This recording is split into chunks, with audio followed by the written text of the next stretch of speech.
Ya, kita akan mulai terlebih dahulu dengan prinsip-prinsip hermeneutika.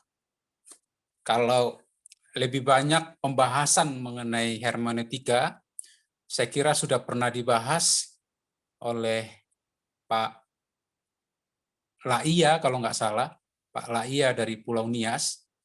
Jadi sudah lebih banyak membahas hermeneutika, sehingga malam ini kita akan melihat hanya definisinya saja. Lalu kita akan lanjutkan dengan penafsiran Alkitab. Jadi kita akan mulai, kita melihat tentang definisi daripada hermeneutika. Hermeneutika berasal dari bahasa Yunani, yaitu hermeneu. Wow. Jadi ada O-nya, ada berbeda dengan kalau itu kata benda dan kata kerja, itu hanya dibedakan dengan O dan I. Jadi ini dari bahasa Yunani yaitu hermeneuo, yaitu kata kerja yang berarti menjelaskan atau menafsir, dengan kata bendanya yaitu hermeneuia, yang berarti menjelaskan atau tafsiran. Jadi secara sederhana, hermeneutika dapat didefinisikan sebagai ilmu dan seni menafsirkan Alkitab.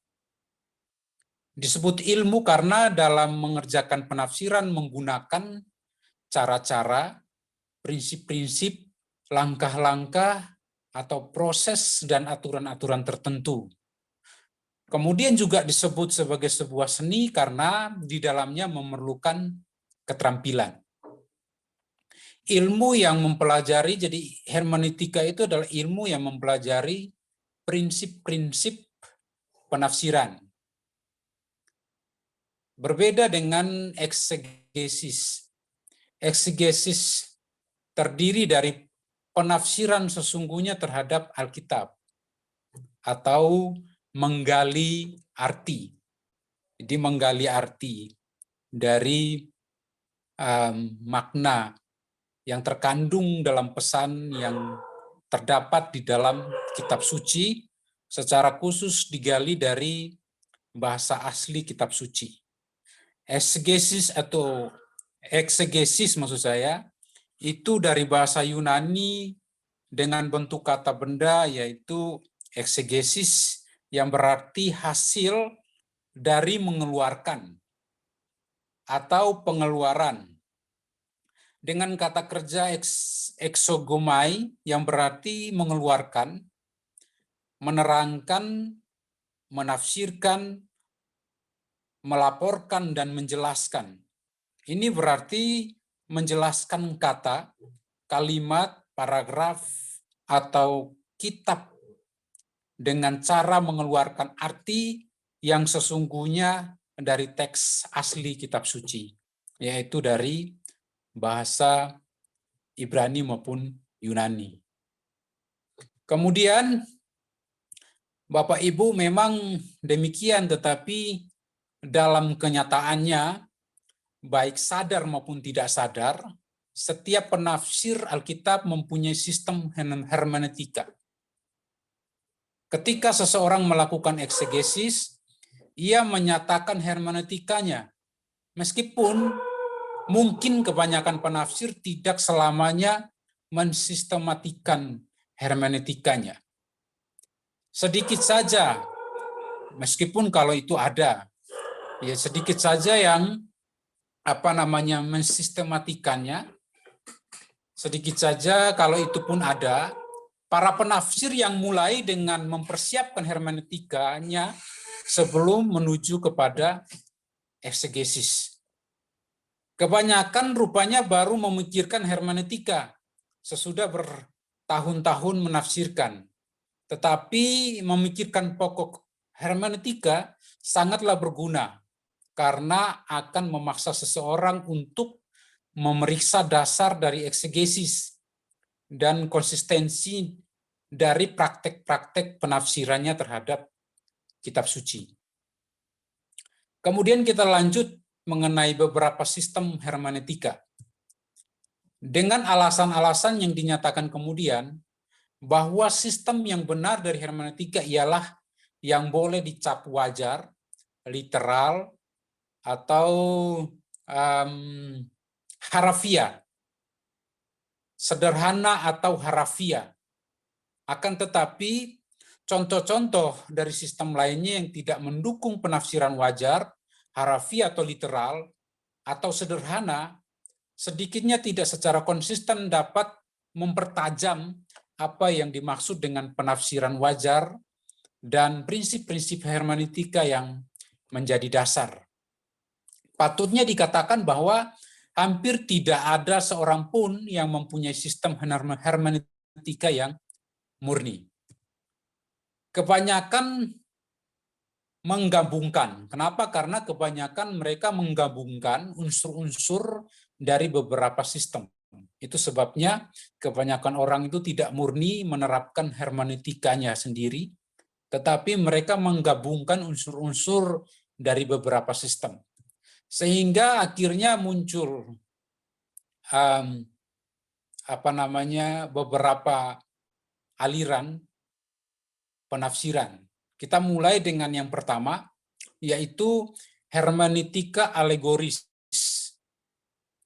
Suatu alegoris mewakili suatu simbol. Hermeneutika alegoris sangat bertentangan dengan hermeneutika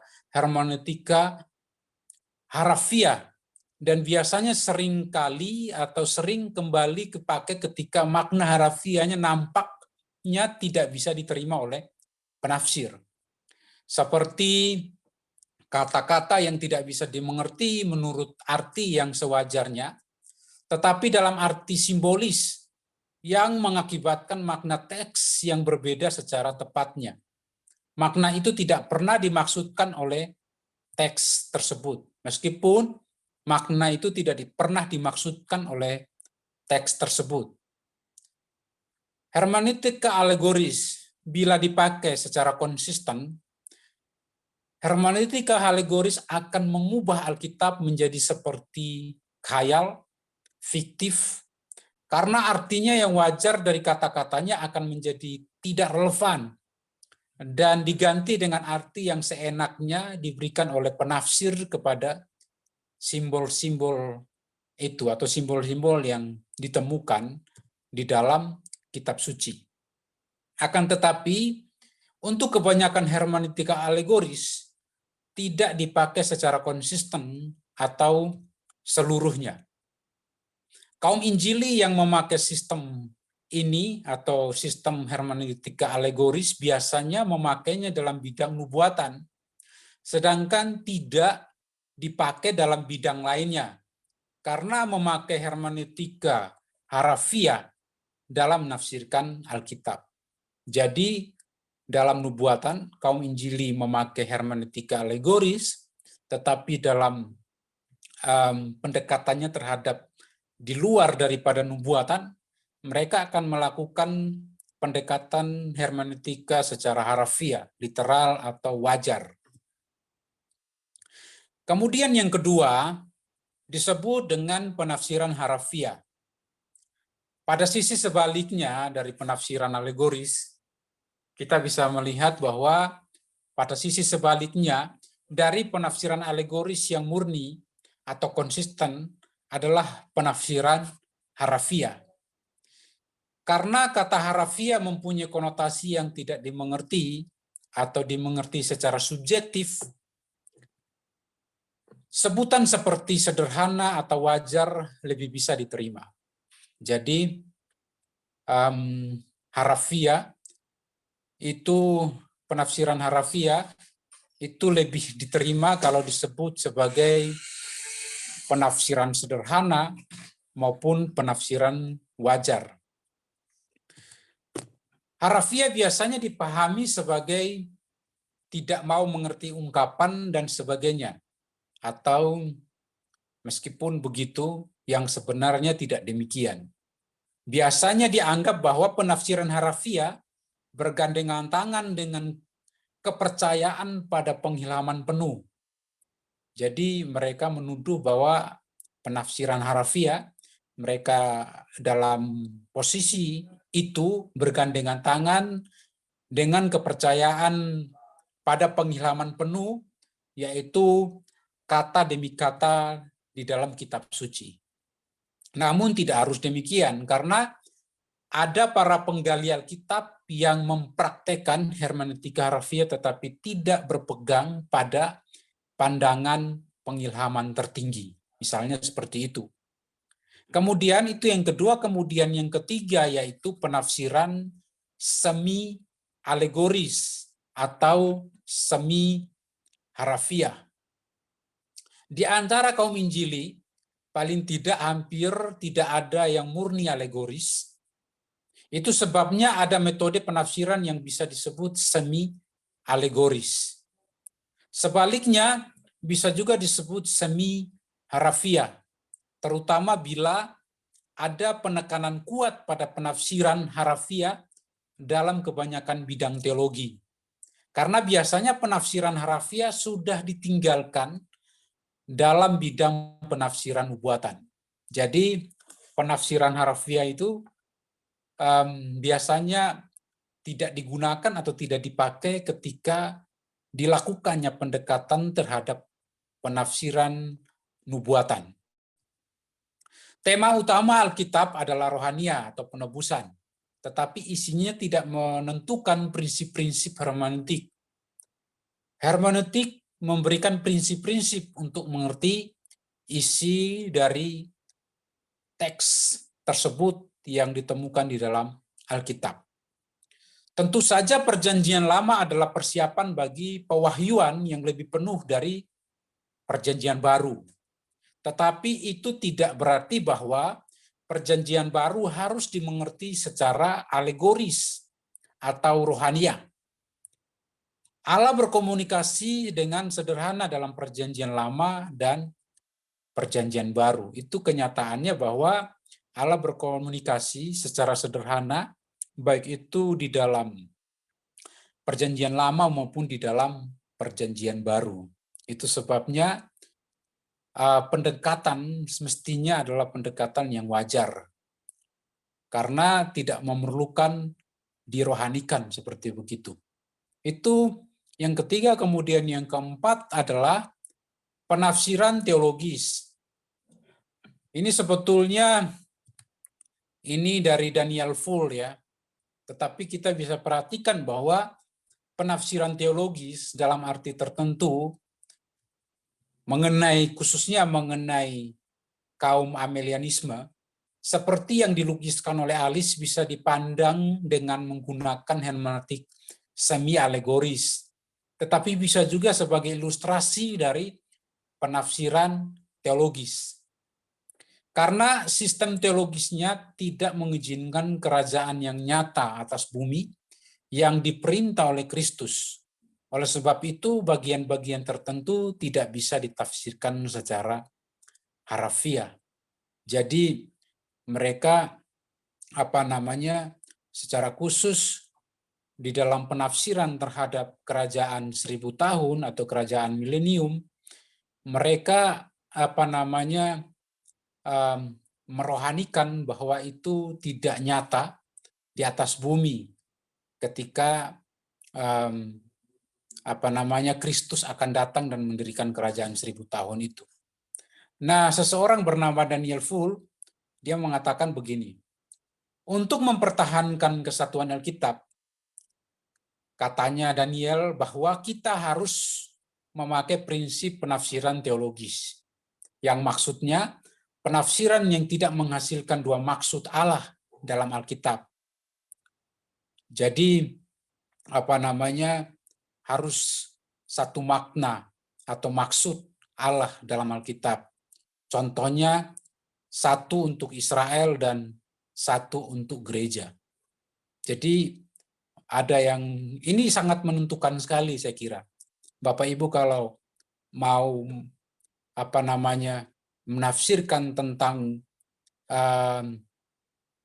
kerajaan 1000 tahun atau milenium itu, sangat berpengaruh besar pemahaman tentang satu untuk gereja dan satu untuk Israel.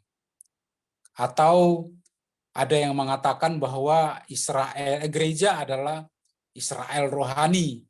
Biasanya itu sangat mempengaruhi pandangannya terhadap eskatologi. Pemakaian yang konsisten, penafsiran harafiah akan menyebabkan pembedaan antara Israel dan gereja. Jadi kalau memakai penafsiran harafiah atau literal atau wajar akan menyebabkan pembedaan antara Israel dan gereja. Kalau sebaliknya amelianisme atau menggunakan penafsiran alegoris, mereka akan mengatakan bahwa gereja adalah Israel rohani atau gereja sama dengan Israel. Itu yang keempat, Bapak Ibu, kita bisa lihat, kemudian kita bisa lanjut kepada berikutnya, yaitu mengenai alasan utama untuk hermeneutik harafiah atau hermeneutik wajar atau hermeneutik literal. Kita mulai dengan pertama, yaitu mengenai tujuan bahasa. Tujuan bahasa sendiri rupanya mengharuskan penafsiran harafiah, yaitu Allah mengaruniakan bahasa kepada manusia dengan tujuan supaya dapat berkomunikasi dengan Allah. Allah menciptakan manusia menurut gambarnya yang meliputi juga kemampuan untuk berbicara, supaya Allah mewahyukan kebenarannya kepada manusia, dan bahwa manusia sebagai balasannya mempersembahkan sembah dan doa kepada Allah. Dua pengembangan muncul dari ide ini. Pertama, bila Allah menciptakan bahasa dengan tujuan komunikasi, dan bila Allah Maha Bijak, maka kita boleh percaya Dia mengusahakan bahwa alat atau bahasa cukuplah untuk mencapai tujuan komunikasi. Itu yang pertama. Kemudian yang kedua, selanjutnya bahwa Allah menghendaki dirinya dan manusia memakai bahasa dalam arti yang wajar. Perhatikan, saya ulangi lagi. Selanjutnya bahwa Allah menghendaki dirinya dan manusia memakai bahasa dalam arti yang wajar. Alkitab tidak menghimbau untuk memakai khusus dari bahasa, dengan maksud bahwa mereka berkomunikasi pada tingkat lebih dalam atau khusus yang tidak dikenal oleh jalur-jalur lain ketika melakukan komunikasi. Itu yang pertama. Kemudian yang kedua, perlunya objektivitas. Jika seseorang tidak memakai penafsiran sewajarnya, maka objektivitas akan hilang sampai dia tidak memakainya secara konsisten. Lalu mengubah dasar penafsiran dari harafiah kepada alegoris, atau kepada semi-alegoris, atau kepada penafsiran teologis. Akan tidak terelak menghasilkan penafsiran yang berbeda, tidak konsisten, dan sering bertentangan. Jadi tidak terelak ya ketika menerapkan penafsiran alegoris, teologis, itu akan menghasilkan penafsiran yang berbeda, tidak konsisten, dan sering akan menemui sesuatu yang kontradiktif atau bertentangan. Contoh dari Alkitab, kita bisa perhatikan bahwa nubuatan-nubuatan mengenai kedatangan pertama Kristus semuanya digenapi secara harafiah, literal, atau wajar.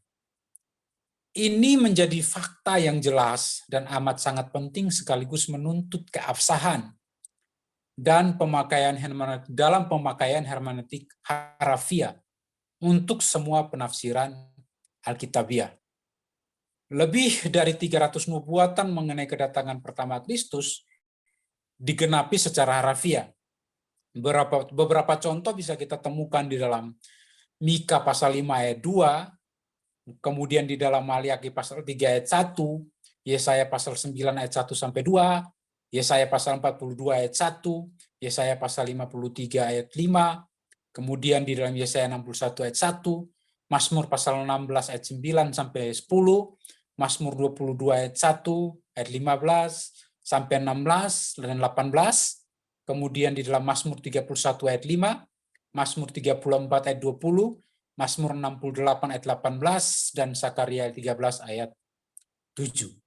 Bapak Ibu mungkin bisa memperhatikannya di dalam teks-teks yang sudah ditampilkan tadi, tapi mungkin kita perlu untuk membaca misalnya daripada Mazmur pasal 22 ayat 1, kita bisa temukan sebentar di dalam Mazmur pasal yang ke-22 ayat 1, untuk pemimpin biduan Mazmur Daud, sampai ayat 2, Allahku, Allahku, mengapa engkau meninggalkan aku? Aku berseru tetapi engkau tetap jauh dan tidak menolong aku. Ini digenapi secara harafiah ketika Kristus di atas kayu salib.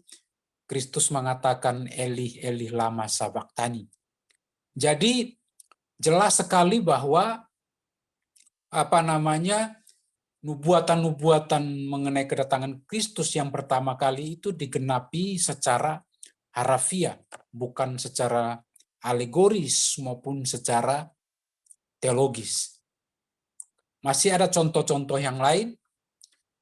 Tentu saja beberapa nubuatan dalam Perjanjian Lama mendapatkan penggenapan secara tipologis. Dan beberapa dari nubuatan itu dikutip oleh non-literalis sebagai pengesahan Alkitabiah atas hermeneutik non-literal, harafiah atau wajar. Jadi memang tidak dipungkiri bahwa ditemukan juga dalam Perjanjian Lama bahwa penggenapan nubuatan itu digenapi secara tipologis. Misalkan mengenai Paskah misalnya yang dilakukan oleh Musa ketika mereka bersama-sama dengan bangsa Israel mau keluar dari Mesir, mereka melakukan Paskah. Mereka harus mengkarantina dulu domba selama 14 hari, domba yang terbaik sebelum dikorbankan. Mereka diminta agar domba itu tidak satu pun tulangnya dipatahkan. Jadi itu mengenai tipologis Kristus ketika Kristus datang, tidak ada satupun tulang yang dipatahkan ketika Kristus memberi dirinya sebagai korban yang agung, agar melaluinya rencana Allah mengampuni dosa-dosa manusia dapat digenapi. Jadi memang Bapak Ibu tidak dipungkiri bahwa dapat ditemukan di dalam Perjanjian Lama mengenai nubuatan-nubuatan yang digenapi secara tipologis. Sehingga beberapa dari nubuatan itu dikutip oleh non-literalis atau yang bukan berada pada penafsiran harafiah atau penafsiran wajar. Mereka memakai nubuatan-nubuatan itu sebagai pengesahan Alkitabiah atas hermeneutik non-literalis atau non-wajar atau non-harafiah. Akan tetapi, dari kira-kira 24 nubuatan yang digenapi dalam Perjanjian Baru secara tipologis, hanya 7 yang dikutip sebagai contoh dari hermeneutik non-literalis. Dan tentunya tidak semua setuju bahwa ketujuhnya membuktikan hal ini. Yang ketujuh nubuatan ini adalah kita bisa perhatikan di dalam Matius pasal 2 ayat 15 dan 18, kemudian 23, Matius pasal 11 ayat 10, Kisah Para Rasul pasal 2 ayat 17 sampai 21, Roma pasal 24, Galatia pasal 4 ayat 21 sampai ayat yang ke-31. Kita bisa membaca salah satu dari antara ketujuh ayat ini. Misalnya kita membaca dari Matius pasal yang ke-2 ayat 15. Saya akan baca untuk kita secara cepat. Demikian bunyi firman Tuhan, dan tinggal di sana hingga Herodes mati. Hal itu terjadi supaya genaplah yang difirmankan Tuhan oleh Nabi, dari Mesir kupanggil anakku. Jadi orang Israel yang keluar dari Mesir, yaitu menjadi tipologis mengenai Kristus yang melakukan penyingkiran ke Mesir, lalu setelah Herodes mati, Kristus kembali lagi. Jadi memang itu yang bisa kita temukan mengenai penafsiran tipologis tadi. Memang perjanjian baru bisa memakai perjanjian lama dalam cara lain daripada penggenapan, tetapi di sini sedang membicarakan nubuatan dan penggenapannya. Jadi itu yang bisa kita perhatikan. Kemudian selanjutnya kita bisa memperhatikan memang perjanjian baru bisa memakai perjanjian lama dalam cara lain daripada penggenapan. Tetapi di sini atau dalam pertemuan ini sedang membicarakan nubuatan dan penggenapannya. Selanjutnya kita bisa memperhatikan mengenai prinsip-prinsip hermeneutik yang wajar. Ini sekali lagi mengenai prinsip-prinsip hermeneutik yang wajar, literal atau harafiah. Yang pertama yaitu tafsiran secara tata bahasa. Karena kata-kata adalah wahana dari pikiran dan karena arti dari sesuatu bagian atau paragraf harus ditentukan oleh penyelidikan kata-kata yang ada di dalamnya. Dan hubungannya dalam kalimat, maka menentukan arti tata bahasa dari teks haruslah menjadi titik awal suatu penafsiran wajar. Kemudian yang kedua, tafsiran menurut konteks. Jadi yang pertama, tafsiran secara tata bahasa itu sangat penting untuk dilakukan ketika kita sedang melakukan pendekatan terhadap teks kitab suci. Selain itu juga yang kedua ini sangat amat penting juga bahwa tafsiran menurut konteks. Kata-kata dan kalimat tidak masing-masing itu dalam teks itu terisolasi. Oleh sebab itu, konteksnya juga harus dipelajari supaya bisa melihat hubungan antara ayat-ayat yang saling mendukung, baik yang sebelum maupun sesudah. Termasuk juga konteks yang dekat dan tema serta liputan kitab secara keseluruhan. Kita bisa memperhatikan konteksnya, baik itu konteks sebelum ayat tersebut yang sedang kita amati, maupun konteks sesudah ayat tersebut yang sedang kita amati.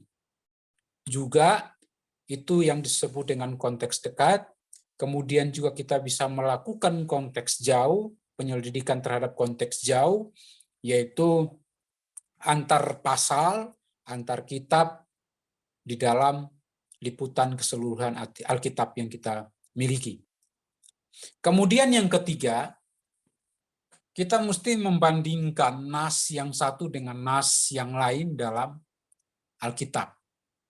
Kepengarangan ganda, jadi pengarang ganda Alkitab itu kepengarangannya adalah ganda. Maksudnya adalah Allah dan penulis. Jadi kepengarangan ganda dari Alkitab membuatnya perlu tidak saja untuk mengetahui maksud penulis yang insani, yaitu manusia, tetapi juga perlu untuk diketahui maksud Allah. Maksud Allah dapat ditemukan ketika kita membandingkan maksud nas yang satu dengan maksud nas yang lain.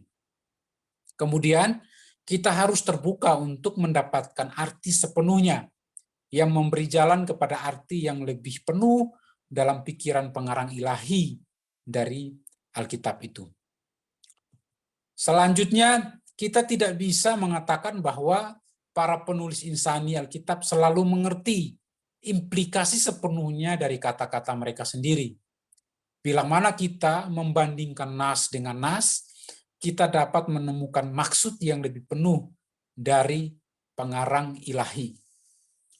Konteks keseluruhan dari suatu bagian adalah perlu untuk pengertian yang tepat, dan oleh sebab itu maksud dari penulis kedua haruslah di bawah maksud dari pengarang utama yaitu Allah sendiri sebagai pengarang utamanya. Prinsip Alkitabiah dari analogi Alkitab semestinya sudah mengajarkan kita bahwa nas menjelaskan nas atau Alkitab menafsirkan dirinya sendiri.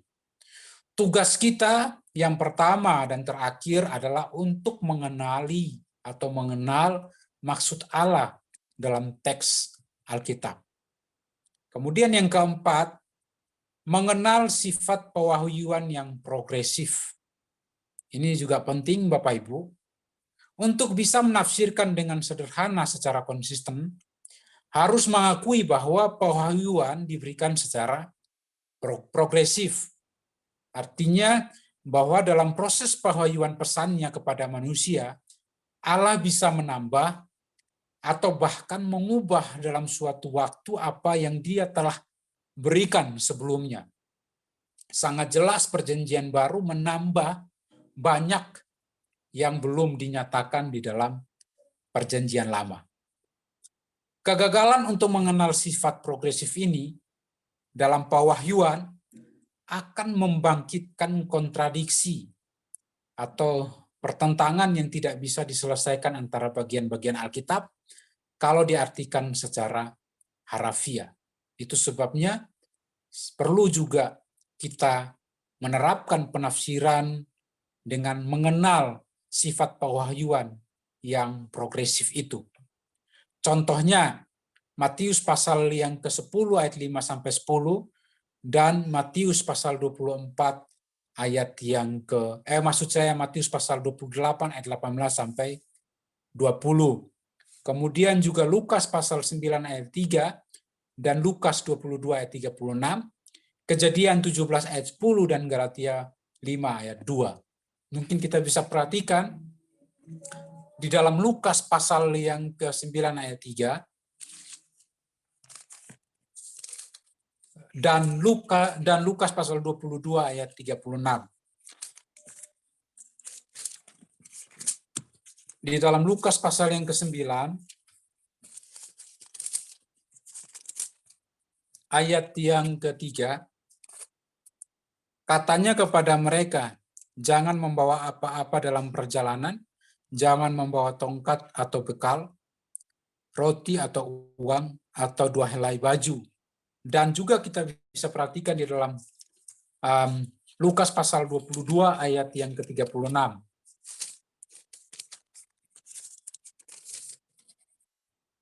Lukas pasal 22 ayat yang ke-36, demikian bunyi firman Tuhan.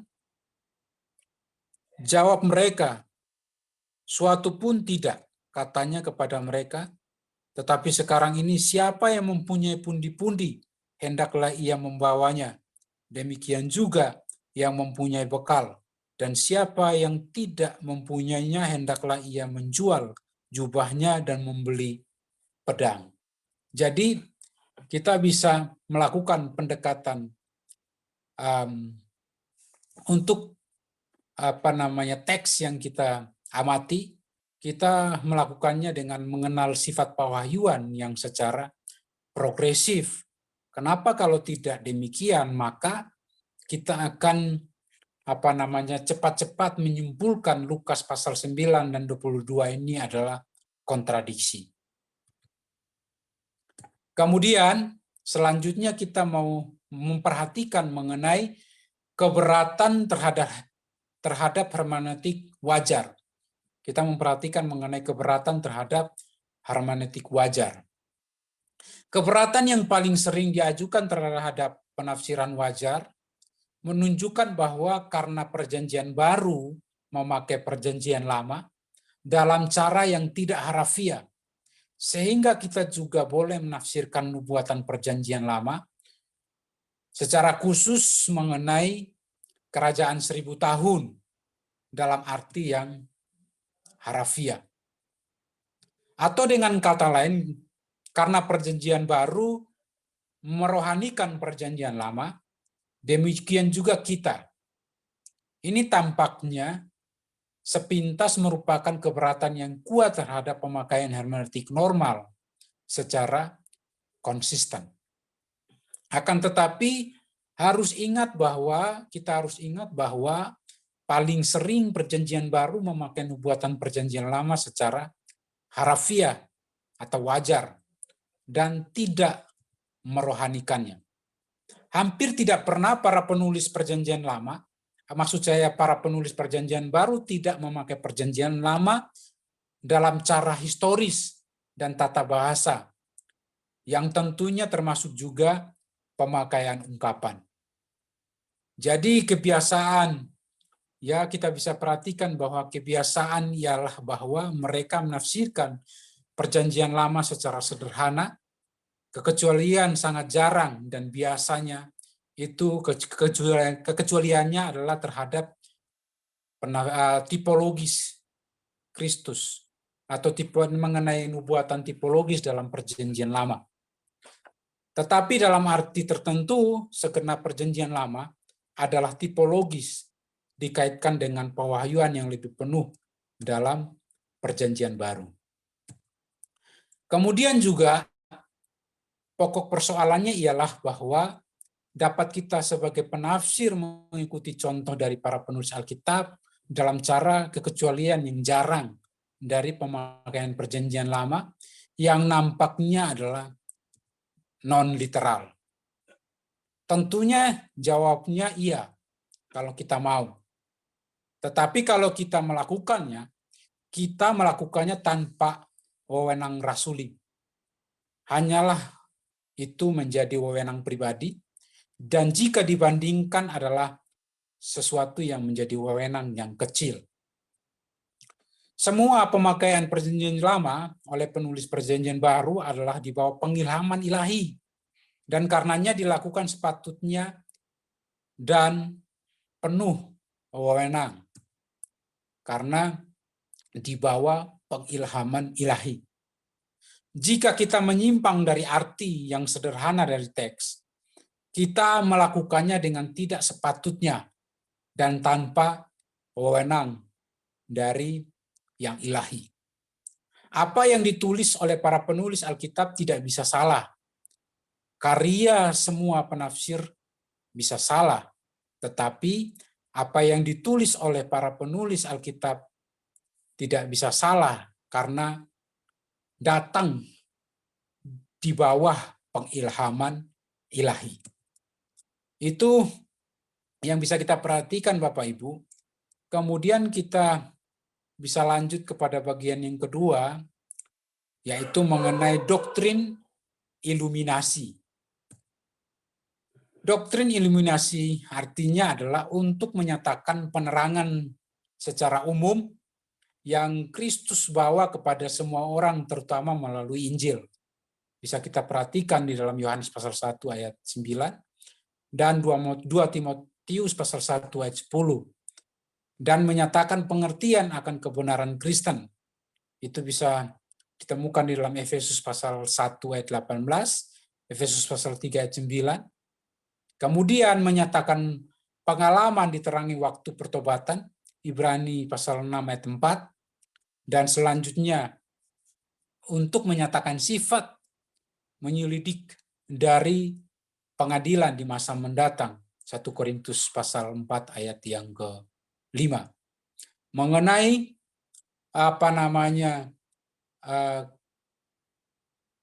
Kristus kepada semua orang, terutama menyatakan Kristus yang memberikan penerangan secara umum kepada semua orang melalui Injil, kita bisa perhatikan di dalam Yohanes pasal yang pertama ayat 9. Yohanes pasal yang pertama ayat yang ke-9, demikian bunyi firman Tuhan. Terang yang sesungguhnya, saya ulangi, Yohanes pasal 1 ayat 9. Terang yang sesungguhnya yang menerangi setiap orang sedang datang ke dalam dunia. Kemudian juga pasal 2 Timotius pasal 1 ayat yang ke-10.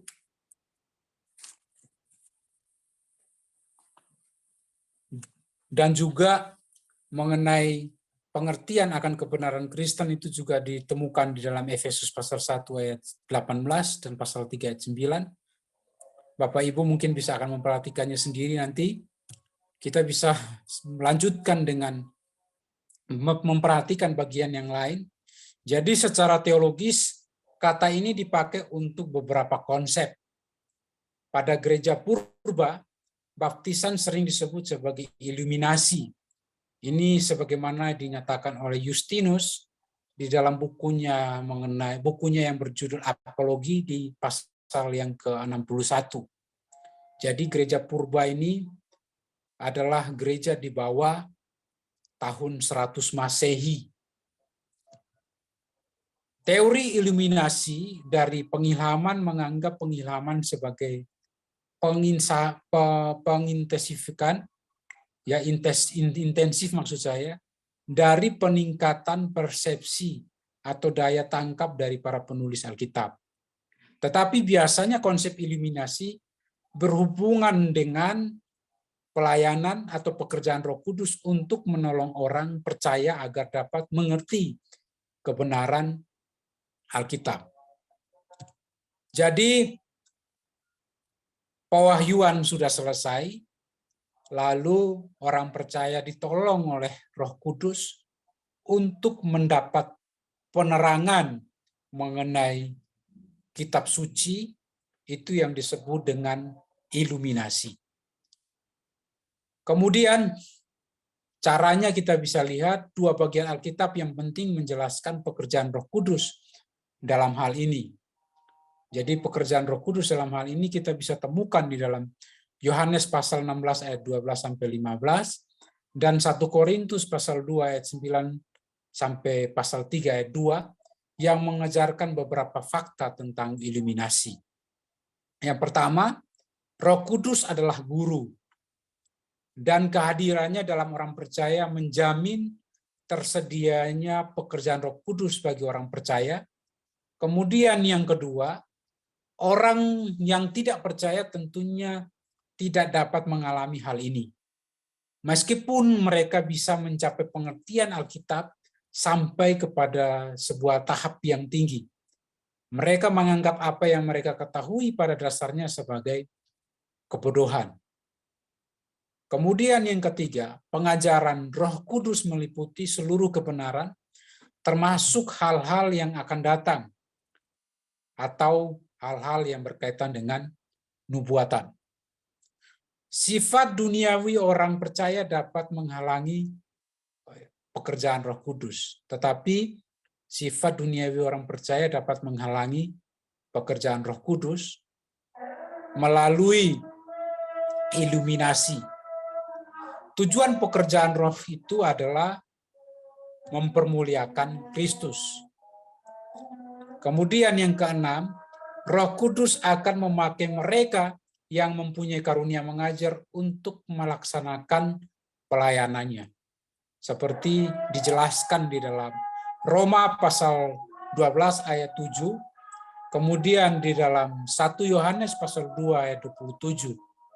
Ini termasuk tulisan mereka yang sudah mati, tetapi meninggalkan hasil-hasil karya Roh Kudus dalam hidup mereka, yaitu melalui bentuk tulisan. Jadi memang tulisannya mati, tetapi Roh Kudus akan memakai tulisan mati itu untuk menghasilkan karya-karya Roh Kudus. Itu juga yang disebut dengan iluminasi. Pengalaman iluminasi bukanlah oleh pewahyuan langsung. Karena kanon sudah tutup, Roh Kudus menerangi arti kanon yang sudah tutup itu, dan dia melakukannya melalui studi dan renungan. Studi mempergunakan semua alat yang cocok untuk memastikan arti teks. Perenungan memikirkan tentang fakta-fakta yang benar dari teks, menyatukan semuanya menjadi kesatuan yang harmonis, dan menerapkannya dalam kehidupan hari lepas hari. Hasil akhir dari pelayanan Roh Kudus dalam memberikan penerangan atau iluminasi adalah memuliakan Kristus dalam kehidupan atau meningkatkan doktrin yang sehat yaitu ajaran yang membawa kesehatan rohani dan kemurnian bagi kehidupan orang percaya. Iluminasi bukan hanya menyangkut pengertian fakta-fakta, tetapi dengan menggunakan fakta-fakta itu untuk meningkatkan keserupaan orang percaya dengan Kristus. Jadi selanjutnya kita bisa simpulkan bahwa Allah lah yang menghendaki untuk mengaruniakan kepada manusia firman-Nya. Allah lah yang juga mengaruniakan karunia bahasa supaya dia dapat menggenapi kehendaknya itu. Allah yang mengaruniakan firman-Nya supaya bisa berkomunikasi. Namun firman itu bukan membingungkan. Kita harus berusaha mengerti komunikasi itu dengan jelas, sederhana, karena itulah cara sewajarnya bagi pribadi-pribadi yang berkomunikasi. Jadi kalau berkomunikasi itu mesti jelas dan sederhana. Itu juga yang Allah pakai firman-Nya untuk berkomunikasi dengan kita, yaitu jelas dan sederhana. Selanjutnya, sebagai kesimpulan saya ingin mengajak Bapak Ibu sekalian untuk kita baca dari Amsal pasal yang kedua. Amsal pasal yang kedua, ayat 1 sampai ayat yang ke-6. Saya akan baca untuk kita. Bapak Ibu silakan menyimaknya dari Alkitabnya masing-masing. Faedah dari, saya ulangi, judulnya adalah faedah daripada menuntut hikmat. Ayat 1, hai anakku, jikalau engkau menerima perkataanku dan menyimpan perintahku di dalam hatimu, sehingga telingamu memperhatikan hikmat, dan engkau mencenderungkan hatimu kepada kepandaian. Ya, jika engkau berseru kepada pengertian, dan menunjukkan suaramu kepada kepandaian, jikalau engkau mencarinya seperti mencari perak, dan mengejarnya seperti mengejar harta terpendam, maka engkau akan memperoleh pengertian tentang takut akan Tuhan dan mendapat pengenalan akan Allah. Karena Tuhanlah yang memberikan hikmat, dan dari mulutnya datang pengetahuan dan kepandaian. Melalui Amsal pasal 2 ayat 1 sampai 6 menunjukkan sikap-sikap yang dibutuhkan untuk mempelajari Alkitab secara yang benar. Sikap yang pertama adalah sikap yang mau belajar dan terbuka untuk diajar, sebagaimana ditunjukkan di dalam Amsal pasal 2 ayat 1 sampai 2. Kemudian yang kedua adalah sikap yang bergantung kepada Allah untuk mengerti firman-Nya, sebagaimana yang ditunjukkan di dalam Amsal pasal 2 ayat 3. Kemudian yang ketiga adalah sikap yang rajin dan bertekun, sebagaimana dikatakan dalam Amsal pasal 2 ayat 4. Kemudian sikap yang positif atau optimis, yaitu di dalam Amsal pasal 2 ayat 5 sampai 6. Kalau kita terbuka, bergantung, dan rajin, maka kita akan mendapat pengertian. Dari mulut Allah datang pengetahuan dan kepandaian. Sebelum kita masuk kepada sesi tanya jawab atau diskusi, saya mau tunjukkan satu bagan, mungkin Bapak Ibu sudah bisa melihatnya di layar Bapak Ibu masing-masing.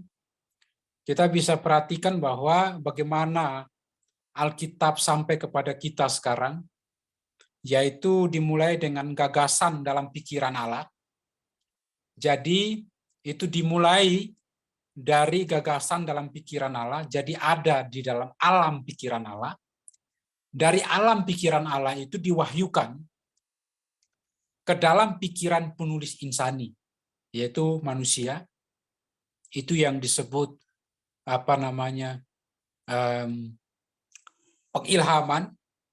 Jadi itu diwahyukan kepada manusia kemudian ditulis menjadi naskah asli Alkitab. Ditulis menjadi naskah asli Alkitab, kemudian dikomunikasikan, lalu terbentuklah menjadi kumpulan kitab-kitab menjadi satu, yaitu Alkitab yang terdiri daripada 66 kitab, dibagi menjadi dua, yaitu Perjanjian Lama dan Perjanjian Baru. Lalu dilakukan kritik teks pada waktu itu, sehingga melaluinya terbentuk Alkitab bahasa Yunani dan Ibrani modern. Terbentuklah Alkitab dalam bahasa Yunani dan Ibrani modern. Selanjutnya dilakukan penerjemahan maksud saya, kepada banyak bahasa, termasuk di dalam bahasa Indonesia. Bahasa Indonesia modern juga sudah ada. Lalu dilakukan selanjutnya mengenai penerangan terhadap terjemahan yang sudah ada dalam bahasa Indonesia itu, yaitu dengan penerangan dan penafsiran, sehingga melaluinya akan muncul gagasan dalam pikiran kita. Lalu itu menjadi sebuah gagasan dalam pikiran kita. Lalu dari pikiran itu kita mengaplikasikannya atau menerapkannya dalam hidup kita hari lepas hari. Melaluinya akan terbentuk perubahan dalam kehidupan kita. Dan perubahan dalam kehidupan kita itu menjadi kesaksian atau menunjukkan sebuah komunikasi juga kepada orang lain. Jadi Bapak Ibu bisa perhatikan bagan itu untuk memahami bagaimana Alkitab sampai kepada kita, dan melalui kita memahami dan kita mengaplikasikannya atau mengkomunikasikannya kepada orang lain. Demikian